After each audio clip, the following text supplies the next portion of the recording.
White House touts result. The Trump administration made much of the deal on Thursday.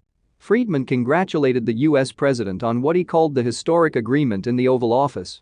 White House advisor and special representative for international negotiations Avi Berkowitz touted the achievement. "Peace is a beautiful thing," Berkowitz said. Trump heaped praise on his advisor and son-in-law Jared Kushner, who said Trump urged his team to take an untraditional approach. "You can't solve problems that have gone unsolved by doing it the same way that people before you have tried and failed," Kushner said, adding that the announcement shows there is hope and potential for the region. Kushner declined to speculate about how long Israel will suspend its annexation plans on the West Bank when a reporter asked him about the timing during a Thursday afternoon news briefing at the White House. National Security Advisor Robert O'Brien added that the Middle East was a mess when Trump took office, and this is another step to fix that. O'Brien said there will be a meeting of the delegations in the coming weeks, which, Trump added, would take place at the White House. Trump jokingly asked Treasury Sec. Steve Mnuchin, who also praised the development, whether it was easier to negotiate with these countries or the Democrats amid stalled coronavirus stimulus negotiations. "Middle East is more reasonable," Trump joked. The White House maintained a tight hold on this announcement, with only a select few top State Department officials aware that this announcement was coming.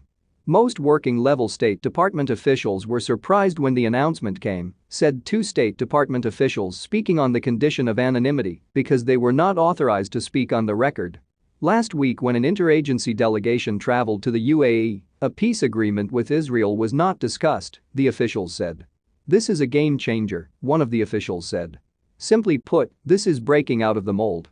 The administration was able to seize on the UAE and Israel's common enemy of Iran as a way to achieve this agreement, one administration official said, speaking on the condition of anonymity to discuss internal dynamics. While this is likely to ruffle feathers in other Arab capitals, it will ultimately create solidarity among a greater number of countries confronting Iran, this official said. World reacts. Egyptian President Abdel Fattah al-Sisi welcomed the UAE and Israel agreement towards establishing bilateral relations on Thursday. "I followed with great interest and appreciation the tripartite joint statement between the United States of America, our brotherly United Arab Emirates and Israel regarding the agreement to stop Israel's annexation of the Palestinian lands and taking steps to bring peace to the Middle East," Sisi said in a tweet.